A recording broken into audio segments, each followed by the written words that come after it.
falar sobre um dos assuntos aí, dos temas que tem relevância aí dentro da ginecologia, tá bom? Então agora começando a entrar aí na nossa especialidade, né? Vocês já tiveram a primeira parte aí com a doutora Rita, né? Com relação à parte da propedêutica, clínica e subsidiária, né? Então agora a gente vai entrar em alguns tópicos importantes para vocês começarem a vivenciar aí dentro da ginecologia, tá bom? E uma das doenças que é bem frequente e não só o ginecologista, mas outras especialidades têm que também ter um pouco de vivência com relação ao mioma uterino, a frequência e os sintomas que ele pode provocar, tá bom?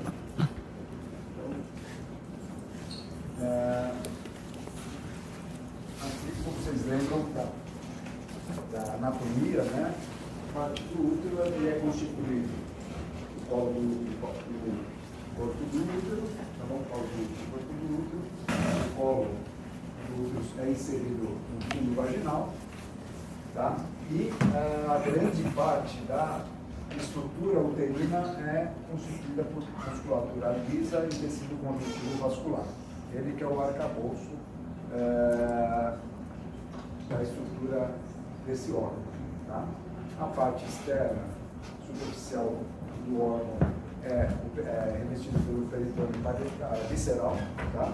Que é a parte que chama celulose uterina, e a parte interna, que recobre a cavidade uterina, é recoberta pelo endométrio com tecido glandular, que é ele que sofre as ações hormonais cíclicas e que acaba discorrendo aí na menstruação, que é a descamação desse tecido. Tá? Então, basicamente, a doença do mioma uterino ele se origina no tecido da musculatura lisa e do tecido conjuntivo, que é a principal estrutura do útero. Tá bom? Então é isso aí, né? Então é um tecido, uma neoplasia mesenquimal. Vocês lembram que as tubas do útero e 2/3 principais proximais da vagina, eles são originários dos ductos de Miller, da fusão dos ductos de Miller, tá? Por isso que é chamado de uma neoplasia mesenquimal tipo milleriana. Praticamente é benigna na sua quase totalidade dos casos, mas existe a forma maligna, que é o sarcoma, que é raro, né? E que, como falei anteriormente, esse tumor é constituído por esses dois tipos de células, das fibras musculares lisas e do estroma conjuntivo vascular. Outras sinonímias do mioma, vocês podem ouvir falar, leomioma, mioma, fibroma, fibromioma ou leomiofibroma. E todas essas são as sinonímias, que quer dizer o mesmo tipo de tumor. Tá bom? Com relação à parte epidemiológica, está inversamente relacionado com a paridade, tá? Então, quanto mais paridade, menor o risco, a idade da menarca e da menopausa. E está diretamente relacionado com a obesidade, com a idade reprodutiva tardia e a noniparidade. Noniparidade é quando nunca engravidou. Tá? Do ponto de vista racial, na raça negra mais prevalente, chega a 3 a 4 vezes em relação à branca. Tá? E quando tem algum parente de primeiro grau com essa doença, a pessoa tem um risco aumentado de 4 a 5 vezes de desenvolver essa doença. Tá? Então, com isso, a gente denota que deve ter não. Já tem vários estudos mostrando que tem um caráter genético na predisposição da doença. Tá? Como a gente vai falar, existem vários estudos mostrando que tem mais de 150 a 170 genes relacionados com o fator predisponente da doença. Tá? Então, por que a gente está falando logo de cara para vocês, né, com relação a uma das principais doenças? Porque é o tumor mais frequente do útero e da pelve feminina, tá? Chega a 30 a 40% das mulheres acima dos 35 anos, e a faixa etária mais prevalente entre 30 a 45 anos. Tá? E isso é importante, especialmente nos tempos de hoje, né? Com as mudanças das características das mulheres que estão deixando a maternidade para mais uma fase mais tardia da vida, acaba hoje coincidindo justamente no pico da doença, do pico da doença, né? Onde é mais prevalente, que é entre 30 a 40 anos, e é justamente hoje onde as mulheres da atualidade estão aí pensando em manifestar o desejo da gravidez. Tá? Então, às vezes, acaba a gente tendo aí os desafios, né, de como manejar e como tratar essa doença nas pacientes que têm ainda o desejo de manter a capacidade reprodutiva. Tá? Então, por essas razões que é uma doença importante da gente sempre falar. Então, como eu falei, é um tumor monoclonal, cada nódulo tumoral tem sua própria o próprio crescimento, sua própria predisposição, tem relação com mutações somáticas dessa doença, e o desenvolvimento do tumor está intimamente relacionado com os esteroides sexuais, principalmente o estrogênio e progesterona, associado com os fatores de crescimento locais. Tá? Então, todos esses fatores da ação dos hormônios, como dos fatores de crescimento, está relacionado com a expressão gênica desses receptores ou desses fatores a nível tumoral.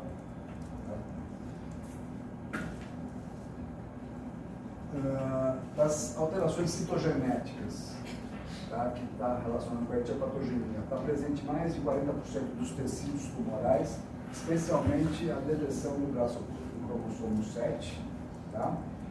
E como já disse anteriormente, a parte gênica de importância, a gente já tem aqui já estudos, né, até mostrando aí o genoma do mioma, que a gente estudou aí um perfil genético grande, tá?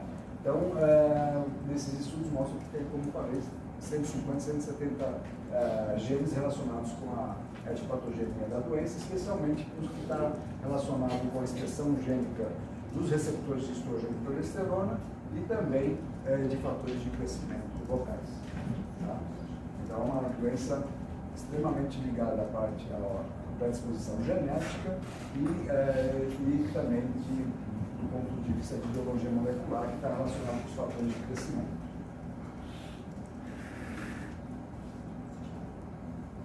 Com relação aos estrogênios, tá? Então, é o principal hormônio que estimula o crescimento tumoral. Pode falar. Professor, desculpa, você falou que eles são relacionados, aumenta o risco quando tem parente de primeiro grau, é isso? Isso. Será que eles não são associados a mutações somáticas? Então, tem essas mutações somáticas que possam estar relacionadas com as alterações citogenéticas, como a gente falou do traço do 7, mas não é a única, né? Tem toda essa parte gênica que está ligada à predisposição familiar e racial. Obrigada. Mais alguma dúvida dessa parte? Então, com relação aos estrogênios, tá? Então é uma doença hormônio dependente, tá? Então por isso que aparece mais durante a menarquia, tá? E o principal hormônio que estimula o crescimento tumoral são os estrogênios, porque tem mais receptor no tumor, tá? Tem uma ação direta sobre esses receptores e indiretamente ele aumenta a expressão gênica desses fatores de crescimento que nós relatamos, que está relacionado com a doença, tá? Especialmente o fator epidermal, insulinoide e angiogênico, tá?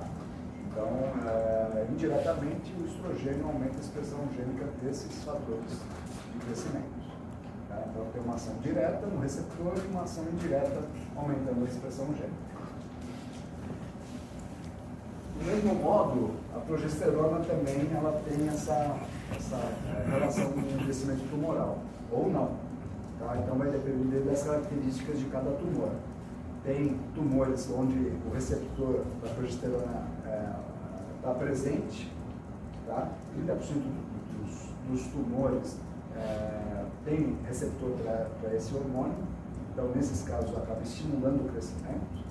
E, por outro lado, pode ter uma ação de inibição de crescimento. Tá?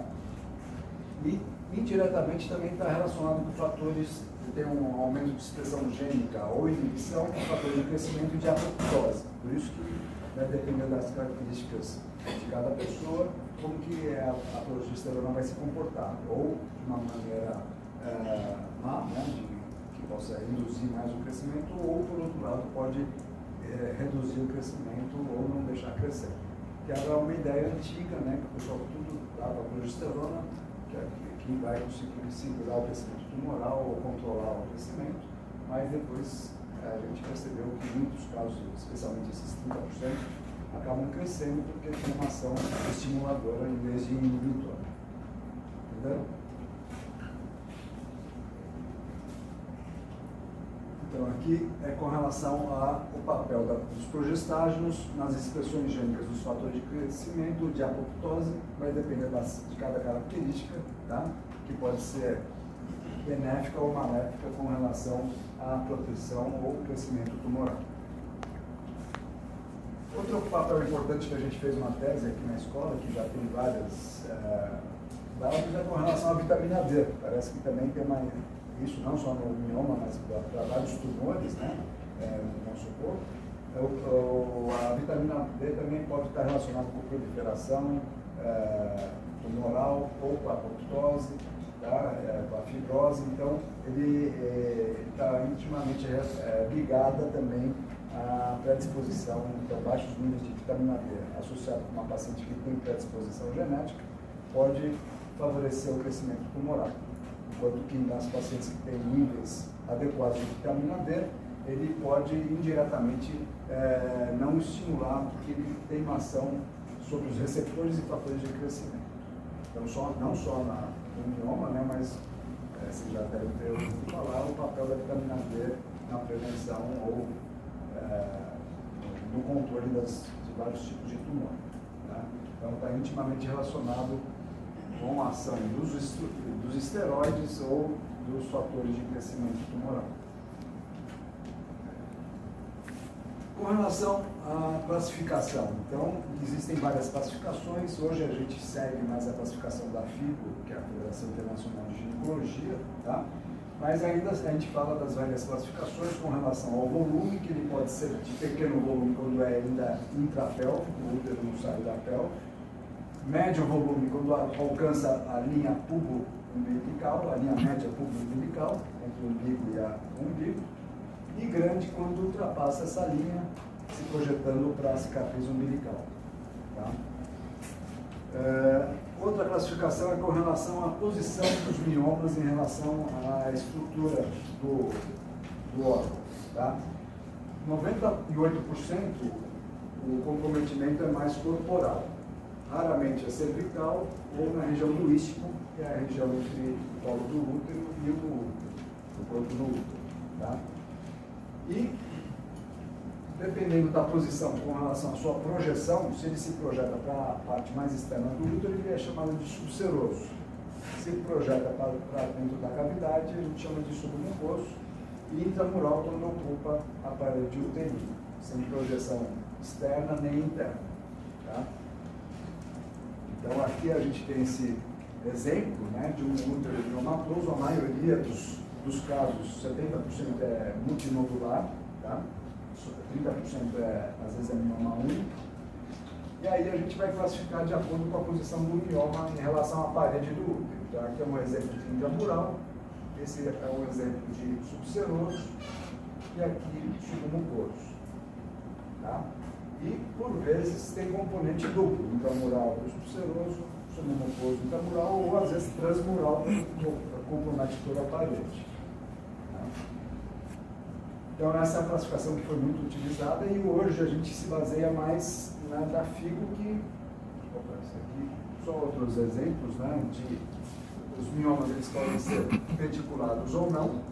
Tá? Os peticulados têm mais chance de complicação de torção, tá? Ou de isquemia. Pode ser subseroso pediculado ou submucoso pediculado, e o submucoso pediculado ele pode ter maior risco de ter uma parturição desse mioma, que a gente chama de mioma parido, tá? Que geralmente é caso mais de pronto-socorro. O paciente vem com muita dor, com sangramento. Aqui é um exemplo de um grande mioma pálido, que é o corpo do útero, que aqui é a cavidade ligada a esse impedimento. Tá? E intraligamentar quando ele ocupa o ligamento lá. Tá? São situações mais raras. E a classificação atual, como eu falei, da FIGO, que isso é que vocês têm que gravar mais, nada mais é do que transpor aquela classificação de subseroso, intramural ou submucoso com relação a essas notas. Então, o submucoso ele pode ser 0, 1 ou 2, dependendo da projeção para a parede uterina. Tá? 0, quando é totalmente intracavitário. 1, uma porção pequena intramural, mais submucosa. E 2, uma porção maior intramural do que a submucosa. A mesma coisa, os 7, 5 e 6, que é ao contrário, com relação à superfície do útero. Tá? Então, é subseroso puro, ou subseroso com componente intramural pequeno, ou componente intramural maior, que é o número 5. Tá? Então, é essa classificação maior que a gente mais adota, né? Em discussão de caso, mesmo classificação de ultrassonografia ou de ressonância, é tentar se basear nessa classificação. Tá? Então, muita coisa, vocês vão depois estudar e vai gravar, tá bom? A gente está dando uma pincelada geral para vocês. Então, do ponto de vista de sintomas, tá? Então, vale ressaltar que a maioria dos casos, 40%, 50%, são assintomáticos. O paciente apresenta um mioma e não está causando nenhum sintomas. Tá? Mas, quando apresenta os sintomas, as manifestações principais são mais o sangramento anormal. Tá? Ela tem um sangramento geralmente aumentado. Tá? E, se isso for crônico, esse sangramento, ou às vezes uma hemorragia aguda, pode levar a sintomas gerais, como anemia. Tá? Quando tem torção ou infecção, pode ter manifestações toxo-infecciosas, tá? Que são os sintomas gerais principais. Mas a grande maioria são sintomas locais. E desses, as alterações menstruais são as mais frequentes. Chega a 60% dos casos sintomáticos. Tá? A dor pélvica, de 30% a 50% dos casos, que pode estar relacionado com o sangramento ou não. Tá? Geralmente, quando sangra mais, forma mais coágulos, mais liberação de prostaglandinas, citocinas, isso acaba tendo mais espasmo uterino. Então, o paciente que sangra mais tem mais cólica, tá? Mas também pode ter dor fora do ciclo, tá? Por compressão ou por necrose. Tá? Por vezes pode ter sintomas compressivos na medida que esses miomas vão crescendo, vão se expandindo para fora da pelve, pode comprimir o sistema urinário, gastrointestinal, vascular, até sintomas neurológicos por compressão de algum filete nervoso. Eu já tive um caso de trombose de membro inferior por um mioma de crescimento intraligamentar que comprimiu a ilíaca, e ela teve trombose como primeiros sintomas. Mas o mais comum são sobre os sintomas urinários, tá? Compressão da bexiga, então a paciente ela tem mais urgência, polaciúria, tá? Que é o sintoma mais frequente de compressão. Tá? E eventualmente está relacionado com a infertilidade. Tá? Então as alterações menstruais, ou ela aumenta a quantidade ou fluxo, tá? Que está mais relacionado com o mioma intramural, ou o que a gente chamava de natorragia, que seria um sangramento sem padrão nenhum, sempre acíclico, tá? Que está mais relacionado com o mioma submucoso. E esse submucoso é o que dá mais encrenca, às vezes mioma pequeno e sangra, uma loucura. Eu tive um caso que chegou em hemoglobina de 4, tive que dar sangue e fazer o procedimento, tá? Senão não fica problema. Então é complicado. E os subserosos, eles não determinam a alteração menstrual. Tá? A dor, então, geralmente está relacionada com o sangramento uterino, ou pela congestão pélvica, torção do pedículo, tumoral, parturição dos miomas ou uma necrose asséptica. Tá? Essa necrose asséptica ela é mais frequente, às vezes, durante a gravidez. Porque na gravidez, a mulher com um útero miomatoso na gravidez, esses miomas vão crescer muito e, às vezes, a parte da irrigação sanguínea não acompanha, ela sofre uma necrose asséptica. Tá? Então, é uma situação que, às vezes, a gente encontra durante a gravidez e precisa estar atento uma paciente gestante com mioma, eventualidade de quadros de dor aguda e intensa, a gente pensar nessa necrose asséptica. E com relação à infertilidade, geralmente são os miomas que deformam a cavidade do útero ou que comprimem o ósseo tubar. Tá? Então são a maioria dos miomas que acabam levando a isso. Mas geralmente a deformidade da cavidade, a alteração anatômica da cavidade ou a compressão dos ossos ou até da tuba pode determinar a infertilidade. Tá? Do ponto de vista de diagnóstico, então, em muitos casos a gente descobre em exame ginecológico de rotina ou no exame subsidiário de rotina, tá? Como eu falei, a maioria são pacientes assintomáticas, né? Então, às vezes é descoberto em exame de rotina ou pelos sintomas, né? Então a anamnese é muito importante, né? Ver detalhadamente o histórico menstrual, quando geralmente ela vem relacionando a alteração menstrual, então ver como que era antes, como está no momento, né? Há quanto tempo está, se tem dor pélvica, se tem sintomas compressivos, se é um mioma que é mais subseroso, não dá muitos sintomas, é mais uma distensão abdominal pelo tumor, tá? Então a anamnese é importante e o exame ginecológico também. Né? Nos casos a gente descobre no exame se tiver a deformidade anatômica do útero. Tá? E quando a gente suspeita, né, os exames radiológicos da esteroscopia são os exames que vão nos ajudar a fazer o diagnóstico definitivo, tá? E também ajudar a fazer essa avaliação anatômica da relação dos miomas em relação ao útero. Então aqui a ultrassonografia é um exame de excelência, tem uma sensibilidade boa, tá? Pode ser via abdominal, transvaginal, associado com dobra e até reconstrução tridimensional. Mas quando a gente tem dúvida do diagnóstico, ou a gente tem algum caso com múltiplos miomas e a gente quer fazer um tratamento conservador, a ressonância vai ser de importância para a gente poder ter dados mais detalhados dessa anatomia do útero, da vascularização dos miomas, a relação direitinho dos miomas e o corpo do útero, tá? Isso vai ser importante para a gente fazer a prática terapêutica, tá? Afastar outras doenças, até mesmo sarcoma, nos casos que a gente tenha uma suspeita. Tá? Aqui a gente não costuma fazer muito, mas você pode infundir soro na cavidade do útero e fazer uma esterosonografia, o próprio aparelho de ultrassom. Você põe uma sondinha de pólen, infunde soro na cavidade, faz ultrassom, você consegue determinar direitinho os miomas submucosos. Nos casos de infertilidade, a esterossalpingografia, que ele vai estudar por contraste a cavidade do útero e a permeabilidade das tubas. Tá? Mas, nos miomas submucosos, a esteroscopia diagnóstica é fundamental, que é um endoscópio que a gente coloca pelo orifício do colo do útero, pelo canal cervical, e aí a gente vai poder avaliar diretamente, né, a cavidade do útero, afastando doenças do endométrio, que também é importante a gente sempre pensar no endométrio, e classificar esses miomas, tá? De acordo com a FIGO, aqui do FIGO 0, 1 e 2, tá? E também tem outras classificações que vão nos auxiliar como vai ser a prática terapêutica desses miomas.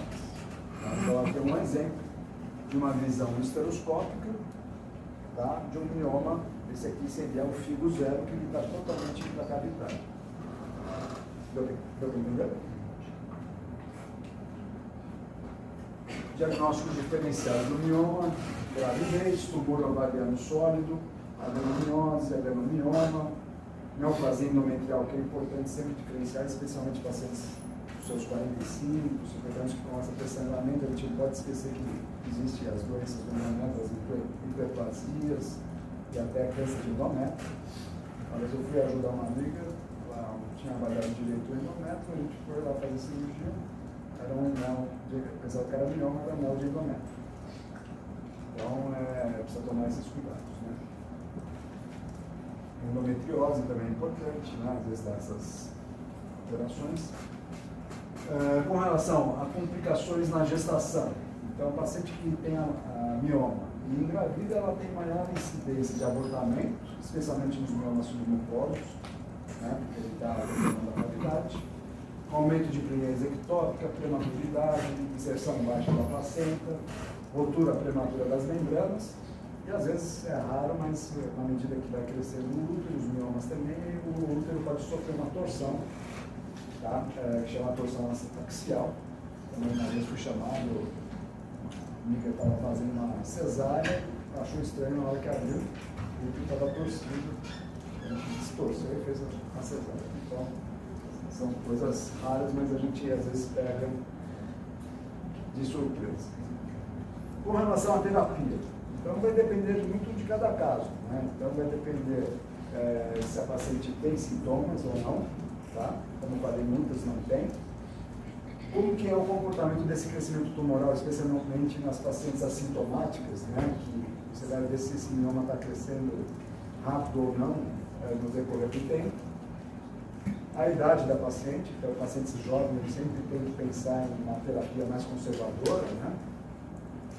Com relação ao tamanho e localização dos tumores, o desejo de manter a capacidade reprodutiva e mesmo a manutenção do útero. Tem muitas mulheres que já têm sua prole definida, mas não querem tirar o útero. A indicação principal é a esterectomia e não querem. A gente fica lá 2, 3 anos tentando levar, no final muitas acabam fazendo a cirurgia. Então, todos esses critérios nós utilizamos quando a gente vai conversar com a paciente para poder orientá-la da melhor maneira dentro das necessidades dela, dentro da parte da idade, da parte reprodutiva, manutenção do útero. Tudo isso vai ser uma diretriz para a gente falar, né? Um tratamento definitivo ou conservador. Tá? Então, conduta expectante, onde a gente vai só acompanhando o caso, nas pacientes assintomáticas, nos miomas de comportamento de crescimento lento, úteros não volumosos ou quando ela estiver perto da menopausa. Tá? Então, nessas situações, a gente pode observar e fazer procedimento para ver se muda alguma dessas situações. Né? Mas, em muitos casos, a gente acaba só acompanhando sem necessidade de terapia. Já, quando precisa fazer alguma terapia, então a gente tem dois caminhos. Ou um tratamento definitivo ou radical, que é a esterectomia, a retirada do útero, tá? Ou conservador. Quando tem muita opção, é que nenhuma, não tem nenhuma melhor que a outra, porque vai depender muito de cada paciente, vai depender das características anatômicas, tá? Então, o que a gente mais utiliza é o tratamento clínico, que é paliativo, a miomectomia, que é a retirada dos miomas, e a embolização das artérias uterinas, eventualmente a gente pode utilizar. A esterectomia, então a gente pode fazer por qualquer dessas vias, tá? Desde 1853 é relatada a esterectomia. Praticamente já temos as vias laparotômicas, a laparoscópica, por via vaginal, tá? Hoje também a gente associa o robô em alguns casos, né? A gente faz a cirurgia robótica para a esterectomia.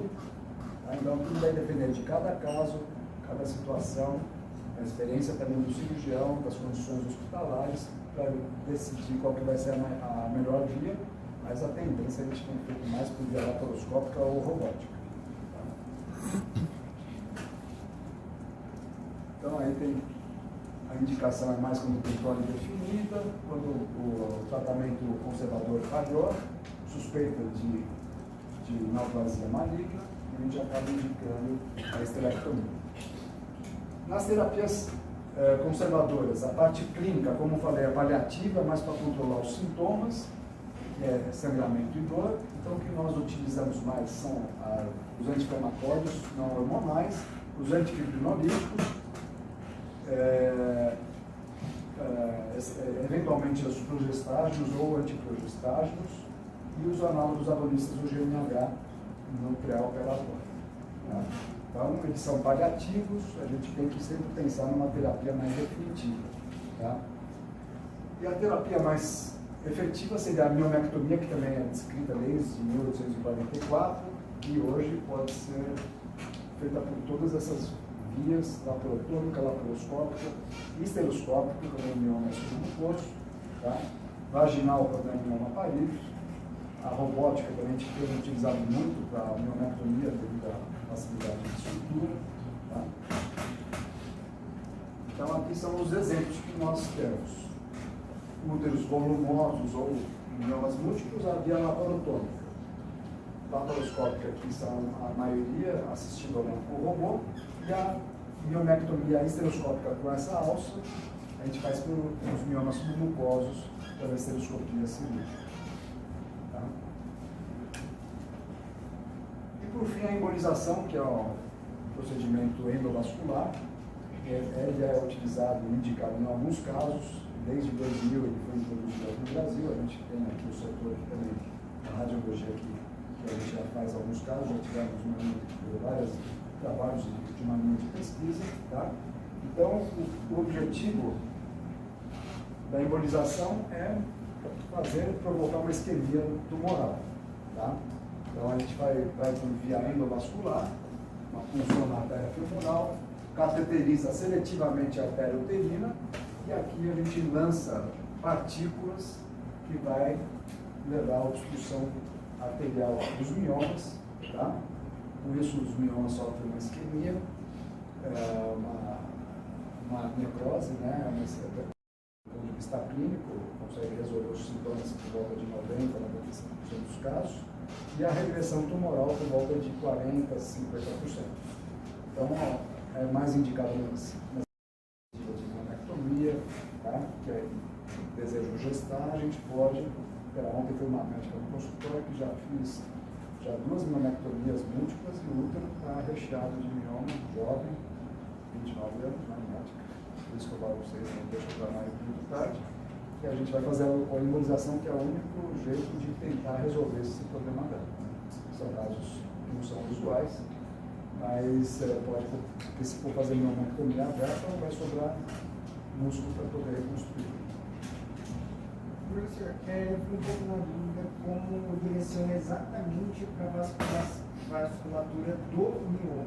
Então, porque o mioma, como qualquer tumor, tem uma neovascularização. Esses vasos novos têm menos resistência, menos camada muscular. Então, a tendência dessas partículas é ir mais para essa área onde tem menos resistência. Vai um pouquinho na musculatura normal, mas o grande aporte dessas partículas vai para essa vascularização tumoral. Ao mesmo mecanismo da torção, né? A forma de suprimento. Que a torção você leva uma isquemia, e aí vai ter uma necrose do pedículo, então a complicação é maior. Em casos de mioma pediculado, a gente não faz a embolização pelo mesmo processo, né? Porque a necrose vai ser maior, esse mioma pode desprender ou até virar asséptico, né? Isso aqui é como se fosse uma necrose asséptica. Por isso que tem que individualizar o caso, escolher selecionar bem, né? Mas nos miomas pediculados a gente acaba não fazendo. Porque a necrose é muito maior. Aqui é uma isquemia que depois o corpo acaba até querendo revascularizar essas áreas. Então acaba não tendo complicação. Então acho que era essa maneira que a gente queria apresentar de uma maneira mais geral, tem muito mais detalhe de cada terapia, da parte mesmo da fisiopatologia da doença, mas é só para dar um start para vocês aí dentro uma das coisas aí mais frequentes, tá? E quem tiver dúvidas. Dúvidas? Jogadores? Vamos para a Atlética agora? Isso aí, tem que treinar, né?